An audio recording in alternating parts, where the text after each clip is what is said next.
Hello everyone, it's Rose, and today I'm recording a time lapse. This is the pastel dragonfly.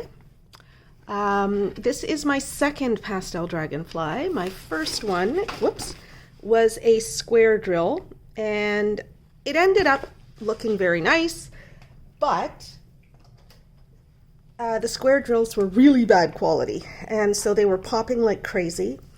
And I had some rivers in the adhesive, and it was not a good experience. So I got in touch with the company, Artback Sticking Company, and I asked them to send me the same painting in round drills because I really loved the image and I wanted to have an experience doing it with good drills. So they did. They sent me this some time ago, and it came up in my coin pick when I finished my third birthday project a few days ago.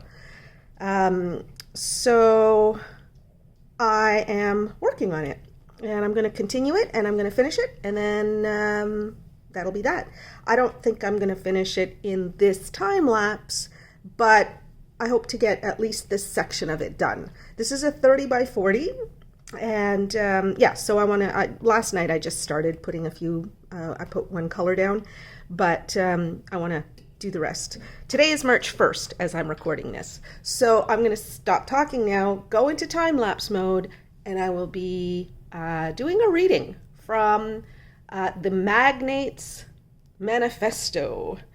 It's a Harlequin romance that I started reading on, I believe, February 27th. And surprisingly, people enjoyed it. So I'm going to continue. Not everybody enjoyed it, but that's okay. Those that don't enjoy it can watch something else. It's okay with me. All right, on to the manifesto. By the time newly minted CMO Bailey threw herself into a cab 24 hours later, bound for San Jose Airport and a flight to France, the furor over Jared Stone's manifesto had reached a fever pitch. Two feminist organizations had urged a full boycott of Stone Industries products in the wake of what they called his irresponsible and repugnant perspective on women.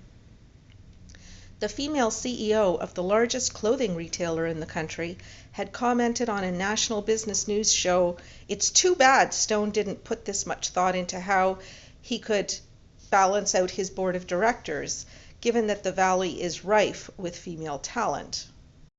In response, a leading men's blog had declared Stone's manifesto genius, calling the billionaire a breath of fresh air for his honest assessment of this conflicted demographic.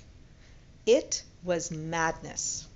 Even now, the cabbie's radio was blaring some inane talk show inviting men and women to call in with their opinions.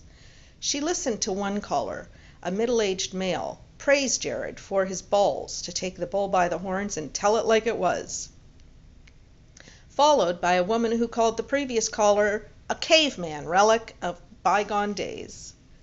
"Please," Bailey begged, covering her eyes with the back of her hand, "turn it off. Turn the channel. Anything but him. I can't take it anymore." The cabbie gave her an irritated glance through his grubby rearview mirror, as if he were fully on board with Jared's perspective and she was the deluded one.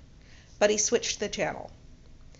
Bailey fished her mobile out of her purse and dialed the only person she regularly informed of her whereabouts in case she was nabbed running through the park some night and became a statistic. "Where are you?" her best friend and former Stanford roommate Aria Cates demanded. "I've been trying to get you ever since this Jared Stone thing broke." On my way to the airport." Bailey checked her lipstick with the mirror in her compact. "I'm going with him to France." "France? You didn't quit?" "Bailey, that memo is outrageous and designed for shock value." She shoved the mirror back in her purse, sat back against the worn I've seen better days seat, and pursed her lips. "He made me CMO." "I don't care if he made you head of the Church of England. He's an ass." Bailey stared at the lineup of traffic in front of them. "I want this job area. I know why he promoted me. I get that he wants me to be his female executive poster child. I, however, am going to take this and use it for what it's worth, get what I need, and get out. Just as she'd done her entire life, clawed on to whatever she could grasp and used her talent and raw determination to succeed, even when people told her she'd never do it. She heard Arya take a sip of what was undoubtedly a large extra hot latte with 4 sweeteners, then paused for effect. They say he's going to either conquer the world or take everyone down in a cloud of dust. You prepared for the ride? Bailey smiled her first real smile of the day. Did I ever tell you why I came to work for him? Because you're infatuated with his brain, Bales, and I suspect not only his brain. Bailey frowned at the phone. Exactly what does that mean? I mean the night he hired you. He didn't start talking to you because he detected brilliance in that smart head of yours. He saw your legs across the room, made a beeline for you, then you impressed him. You could almost see him turn off that part of his brain. Her friend sighed. He may drive you crazy, but I've seen the two of you together. It's like watching someone stick the positive and negative ends of a battery together. She wrinkled her nose. I can handle Jared Stone. That statement makes me think you're delusional. Where in France, by the way? Saint-Jean-Cap-Ferrat, in the south. Jealous? Okay, well, have fun and keep yourself out of trouble. If you can, with him along. Doubtful, Bailey conceded, focusing on the 12-hour flight ahead with the big bad wolf. Admittedly, she'd had a slight infatuation with Jared when she joined Stone Industries. But then he'd started acting like the arrogant jerk he was and begun holding her back at every turn, and after that it hadn't taken much effort at all to put her attraction aside. Because she was only at Stone Industries for one thing: to plunder Jared Stone's genius and move on. The master plan had not changed. Traffic went relatively smoothly for a Friday afternoon. Bailey stepped out of the cab in front of the tiny terminal for private flights, ready to soak up the quiet luxury from here on in. Instead, she was blindsided by a sea of light, crisscrossing her vision like dancing explosions of fire. Camera flashes, her brain registered. She was stumbling to find her balance, her pupils dilating against the white lights, when a strong hand gripped her arm. She looked up to see Jared's impossibly handsome face, set in grim lines. Good God, she muttered, hanging on to him as his security detail forged a path through the scrum. Do you regret your little joke now? I regretted it the minute it was broadcast to the world, he muttered, shielding her from a particularly zealous photographer. But basking in regret isn't my style. No, it wasn't. Although looking amazing in the face of adversity was. Because in the middle of the jostling reporters, acting like a human shield for her, he looked all-powerful and infinitely gorgeous. His fitted dark jeans molded lean, powerful legs, topped by a cobalt blue sweater that made his piercing blue eyes glitter in the late afternoon sun. And then there was his slicked back dark hair. He looked like he'd raked his hands through 1,000,000 times, that gave him a rebellious look. When you tossed in the pirate-like scar twisting his upper lip, you ended up with a photo that would undoubtedly make front-page news. A photographer eluded Jared's 2 bodyguards, stepped in front of them, and stuck a microphone in Bailey's face. Kay Harris called you a figurehead this morning on her talk show. Any comment? 100% true, Bailey thought. She gave the reporter an annoyed look as Jared started to push her forward. She leaned back against his arm, stood her ground, and ignored his warning look. I think, she stated, speaking to the cameras that had swung to her, Mr. Stone made an error in judgment he apologized for earlier today, and that's the end of the matter. She waved her hand at the man at her side. I work for a brilliant company that is on a trajectory to become the world's top consumer electronics manufacturer. I couldn't be prouder of what we've accomplished, and I, she forced out, almost choking on the words, have the utmost professional respect for Jared Stone. We have a great working relationship. The questions came at her fast and furious. She held up a hand, stated they had a flight to catch, and let Jared propel her forward, hand at her back. Since when did you become such a diplomat? He muttered, ushering her through the glass doors into the terminal. Since you created that zoo out there. She came to a halt inside the doors, took a deep breath, and ran a hand over herself, straightening her clothing. Jared did the same. Before the airline staff could spirit them off, he squared to face her.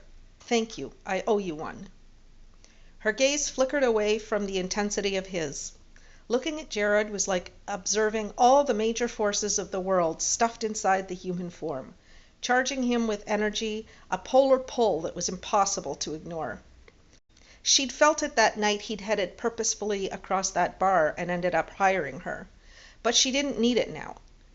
Not when she'd gotten used to avoiding it.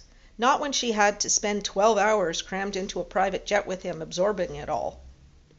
It was nothing, she muttered. Don't make me regret saying it. I'm sure you already do.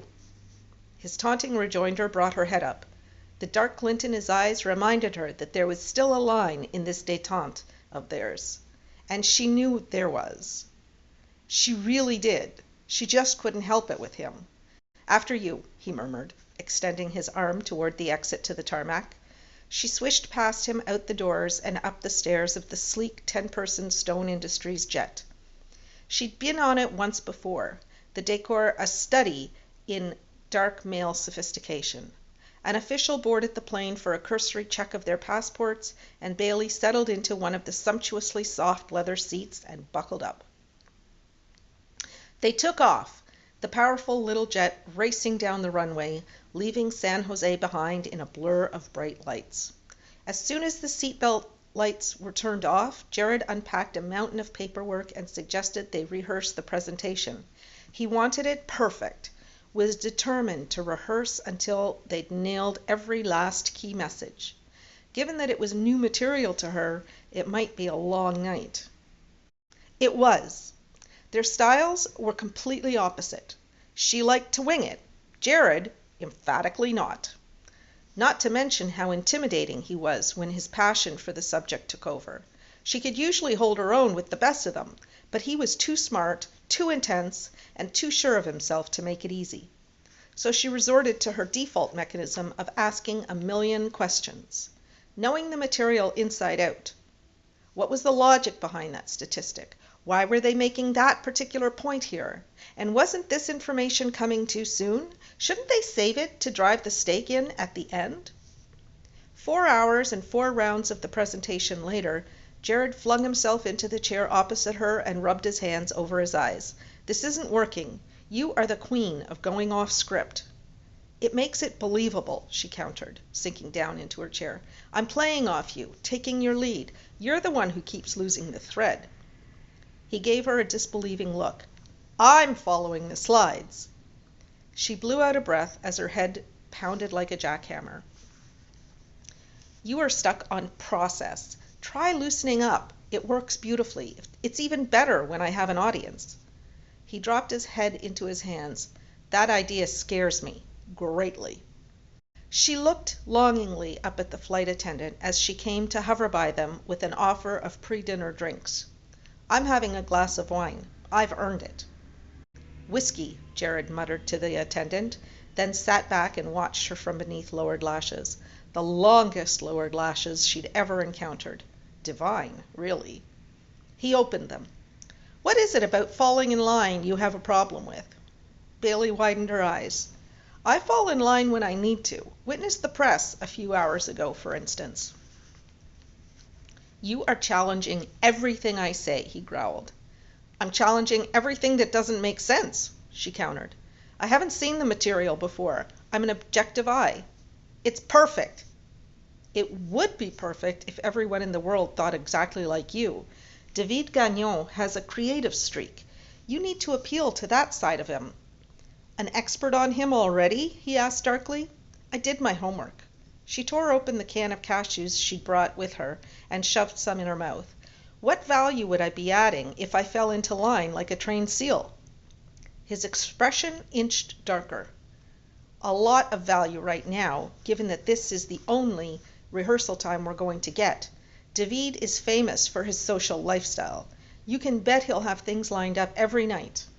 She winced inwardly. Although her research had told her all about David Gagnon's lavish lifestyle and love of a good party that tended to include the who's who of Europe, and she'd packed accordingly, it was the type of lifestyle she abhorred. She'd seen too much of it when she danced in Vegas, the destructive things money and power could do. And although she'd been the girl who'd always gone home after the show rather than take advantage of the high rollers who'd wanted to lavish hefty doses of it on her, she'd seen, experienced, enough of it for a lifetime. Focus on her studies, fast-track her business degree, and get the hell out. That had been her mantra. Bailey? Jared was looking at her, an impatient look on his face. She blinked. Sorry? I was saying David has a fondness for blondes. He folded one long leg over the other and popped a handful of the cashews into his mouth. I consider you my secret weapon. Hostility flared through her, swift and sharp, spurred by a past she couldn't quite banish. If you're suggesting I flirt with him, that's not going to happen. And I can't believe you would even say that, considering that your reputation is hanging by a thread, and I'm the only thing keeping it afloat. He gave her a long look as the attendants set their drinks on the table. I was asking you to charm him, Bailey, not sleep with him. She gave him a black look. Forgive me for misinterpreting. We women apparently don't have a use beyond securing ourselves a rich man and keeping ourselves within the style to which we've become accustomed. So I just wanted to make the point. A muscle jumped in his jaw. You are the one who just said I'd made my apology and bygones should be bygones. Perhaps you can walk the walk, no? That was for public consumption. She pulled the glass of deep ruby red wine toward her. Know that in my head, my respect for you personally is at an all-time low. His eyes darkened to a wintry, stormy blue. As long as your professional respect is intact, I'm not worried about your personal opinion. And there it was. The man who cared about nothing but his driving need for success. He was legendary for it, and she couldn't fault it because she was his mirror image. She took a sip of the rich, velvety red, her palate marking it a Cabernet Merlot blend. I'm curious about one thing, though. He lifted a brow. What is your real opinion of women? His sexy, quirky mouth turned up on one side. If you think I'm answering that, you consider me a stupider man than I am. No, really, she insisted, waving her glass at him. Utterly open conversation. I want to know. His long-lashed gaze held hers for a moment, then he shrugged. I think the science of relationships goes back as far as time, as far as the cavemen. We men, we hunt, we gather, we provide. Women want us for what we can offer them, and as soon as we can't, as soon as they get a better offer, he drawled, we are expendable. She was shocked into silence. Considering her mother had been the only thing keeping her family afloat with her alcoholic father off work more than on, that seemed ludicrous. You can't really mean that, she said after a moment. It's crazy to lump all women together like that. He lifted a shoulder. I never say anything I don't mean. You wonder who's really in the power position, Bailey? Think about it. She frowned. What about women who can provide for themselves? Women who bring equal billing to a relationship? It doesn't survive. There is always a balance of power in a relationship, and when a woman has that power, the relationship is never going to last. Women need us to dominate, to be the provider. She stared at him. That's ridiculous. You are impossible. His white smile glittered in the muted confines of the jet. I've been called worse this week. Come on, admit it, Bailey. A strong woman like you must like a man to take control. Otherwise, you'd walk all over him. A warning buzzed its way along her temple, signaling dangerous territory she wasn't about to traverse. She lifted her chin, met his magnetic blue gaze head-on. On the contrary, I like to be in control, just like you do, Jared. Always. Haven't you figured that out already? His lashes lowered, studying, analyzing. I'm not sure I have 1/5 of you figured out. The air between them suddenly felt too hot, too tight in the close confines of the jet that pulsed with the powerful throb of the engines. She took a jerky sip of her wine. Should we be getting back to rehearsing? After dinner. He nodded toward her glass. Enjoy your wine. Be social. She searched for something in the safe zone to talk about, and when that didn't materialize, pulled her purse towards her, searched for her lipstick, and fished it out to reapply. Don't. Her hand froze midway to her face. Sorry? Don't reapply that war paint. You look perfect the way you are. Heat spread through her, confusing in its intensity. He'd probably used that line on a million women. Why it made her drop the lipstick back into her purse and reach for her lip balm instead was unclear to her. Jared sat back in his chair, tumbler balanced on his knee, hand sliding over his dark-shadowed jaw. There's never a hair out of place, Bailey, never a cuff that isn't perfectly turned or posture that isn't ramrod straight, even after 4 hours of rehearsing. He angled an inquisitive brow at her. Why the facade? What are you afraid people might find out if you relax? She angled her chin at him. I work in the male-dominated, testosterone-driven world of Silicon Valley. Men will walk all over me if I show weakness. You of all people should know that. Perhaps, he agreed. Is that why you turn them all down? Let them crash and burn for all to see? She looked him straight in the eye. That would be their stupidity if I wasn't showing interest. And this would be my personal life, which doesn't have any part in this conversation. Oh, but it does, he said softly, his gaze holding hers. We need to get into this presentation like a well-oiled machine. Know each other inside out, anticipate each other's needs, move together seamlessly until we are a well-orchestrated symphony. Trust each other implicitly, so no matter what they throw at us, we've got it. But right now, we're a disjointed mess. The trust is lacking, and I don't feel like I know the first thing about you. A chill stole through her. No one knew her, except perhaps Arya.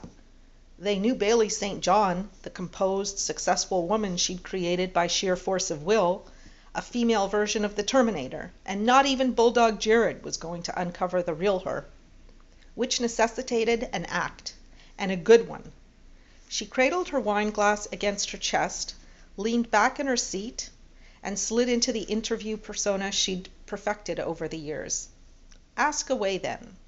What do you want to know? Jared leaned back in his seat and took in Bailey's deceptively relaxed pose.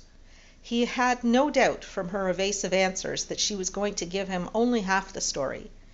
But something was more than nothing, and their disastrous rehearsals necessitated some kind of synergy. They weren't connecting on any level except to strike sparks off each other, which might be fine, desirable even, in the bedroom, but it wasn't helping here, with the board breathing down his neck, the press all over him like a second skin, and the most important presentation of his life looming. If he and Bailey walked into that room right now and did the presentation, they would go down like the Titanic, slowly and painfully. David Gagnon might have handpicked them as a partner, but it didn't mean that he could afford to miss one detail about why he should work with them. He took a long sip of his whiskey, considered her while it burned a comforting trail down his throat, then rested the glass on his thigh. I was reviewing your resume. Why the University of Nevada, Las Vegas for your undergrad? It seems an odd choice given your East Coast upbringing. Florida, right? She nodded. Did you win a scholarship? The closed-off look he'd watched her perfect over the years made a spectacular reappearance. I'm from a small city outside Tampa called Lakeland. Population less than 100,000. I wanted to go away to school, and UNLV had a good business program. So you chose Sin City. Seemed as good a place as any. Did it have something to do with the fact that you weren't close to your family? Why would you say that? You never go home for the holidays, and you never talk about them, so I'm assuming that's the case. Her cool as ice blue eyes glittered. I'm not particularly close to them, no. Definitely a sore point, he thought. After UNLV, he continued, You did your MBA at Stanford, my alma mater, then went straight to a startup. Did you always want to work in the Valley? She nodded. I love technology. I would have been an engineer if I hadn't gone into business. They're in high demand, he acknowledged. Where did the interest come from? A parent? School? She smiled. School. Science was my favorite class. My teachers encouraged me in that direction. And your parents, he probed. What do they do? If he hadn't been watching her, studying her like a hawk, he would have missed the slight flinch that pulled her shoulders back. She lifted her chin. My father is a traveling salesman and my mother is a hairdresser. His eyes widened. Her less than illustrious background didn't faze him. The complete incompatibility with the woman in front of him did. He would have pegged her as an aristocrat, as coming from money, because everything about Bailey was perfect, classy, from the top of her glamorous platinum-haired head to her finely boned, striking features, to her long, lean, thoroughbred limbs. She was all sophistication and impeccable taste. So no man, no family, he recounted. Who do you spend your time with when you're not at work? Which is always, he qualified. You should be happy I do that. It's why your sales numbers are so impressive. I like my employees to have a life, he countered dryly. Maybe you have a man tucked away that none of us know about. I have friends, she said stiffly. Pastimes? Hobbies? Silence. He watched her mind work, coming up with a suitable answer, not the real one. I like to read. Ah, yes, he nodded. So home on a Friday night with a book in your hand? That sounds awfully dull. Maybe I import my men, she offered caustically. Ship them in for a hot night, then send them home. His mouth twisted. Lucky guys. Jared, she exhaled heavily, are you ever politically correct? Hopefully this weekend, yes. She smiled at that.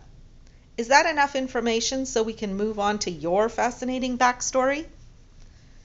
It'll do for now. He poured her another glass of wine, intent on loosening her up.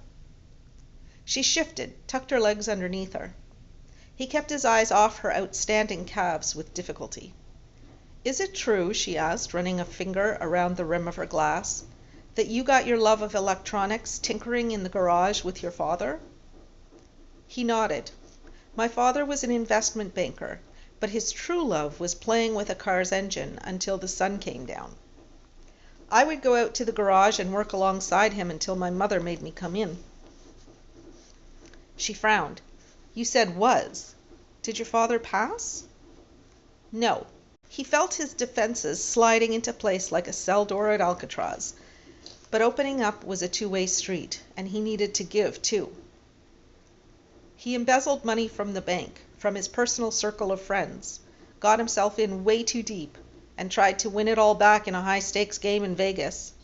Her eyes widened, and they chewed him up. Yes. I'm so sorry. I didn't know. His mouth twisted. It's not exactly in my bio. The bank did a good job of hushing it up, and only those close to it ever knew. Her gaze moved uncertainly over his, wondering why he'd told her. Trust, he said softly. You shared with me. I need to share with you. I meant what I said, Bailey. This is the most important presentation of Stone Industries history. There are no second chances. We have to nail it. We have to trust each other completely walking into that room, or we don't do it at all. She chewed ferociously on her lower lip. He kept his gaze on hers. You have to be all in, Bailey. She nodded. I'm in. His shoulders settled back into place, his relief palpable. Good. Let's try to streamline that second section so it sings. She leaned forward to grab her notebook. Ouch. What? She pressed her fingers to her neck. I slept the wrong way last night. I've got the worst kind of kink. She'd been struggling with it throughout their rehearsals, he realized. He'd thought her funny faces had been grimaces about the material, but instead, she'd been in pain. Come here. She looked blankly at him. He held up his hands. These are magic. Let me work it out so you can concentrate. She shook her head. It'll work itself out. Let's just figure that. He got to his feet and pointed at the chair. We need to nail this, and you obviously can't concentrate. 5 minutes. She came then, taking the chair he'd vacated, as if she knew further resistance was futile. Here, she told him, pointing to the spot. He sat down on the side of the chair, ran his fingers over her skin lightly, then with increasing pressure. Here? Yes, she groaned. Be careful. It's killing me. Trust, remember? He set about working the immobilized muscles on the outer edges first, loosening them up so he could find his way to the source of the pain. He felt her relax, let him in. But only so much, and he wondered how often, if ever, this woman allowed herself to be vulnerable. I like to be in control, just like you do, Jared, always, he remembered her saying. Kink worked fully. He brought his hands down to her shoulders and started to work out the knots from where she'd held herself stiff from the pain. He expected her to protest, say that was fine, but she didn't. And why the hell did he still have his hands on her? The scent of her perfume filled his nostrils, light but heady, like her. It made a fist coil tight in his chest. The air thickened around them, his hands slowing as he finished the job. She must have felt it too, this undeniable connection between them, because her breathing changed, quickened, a flush stained her alabaster skin, and she was completely pliable beneath his hands. He thought she wanted him. Bailey St. John, queen of the brush-off, wanted him. The vaguely shattering discovery took him to a place it wasn't wise to go. The woman every man in Silicon Valley coveted was not impenetrable. No pun intended. She was far from asexual, as some had suggested jokingly, and perhaps bitterly, and it struck him that maybe he'd been avoiding working with her, promoting her, because he'd been afraid of this, because they'd have to work hand in hand, because he'd wanted to unravel the mystery that was Bailey St. John from the first day she'd walked into his office. Correction, from the night he'd hired her. His body tightened with an almighty surge of testosterone. Not particularly admirable, but there it was. And how had he not realized it sooner? Hadn't he learned this in grade school? You only fought with the girls you liked. And on a much more adult level, he realized he wanted Bailey in his bed, under him, as he peeled back layer upon layer. He would not be the one to crash and burn. Bailey? Her husky, pleasure-soaked tone rocked him to the core. I think I figured out our issue. Our issue? He slid his fingers to the racing pulse at the base of her neck. This. And so ends Chapter 2. Chapter 3 will be coming in the next few days, and I hope you will come back and join me for that reading. Thanks, everybody. Bye-bye for now.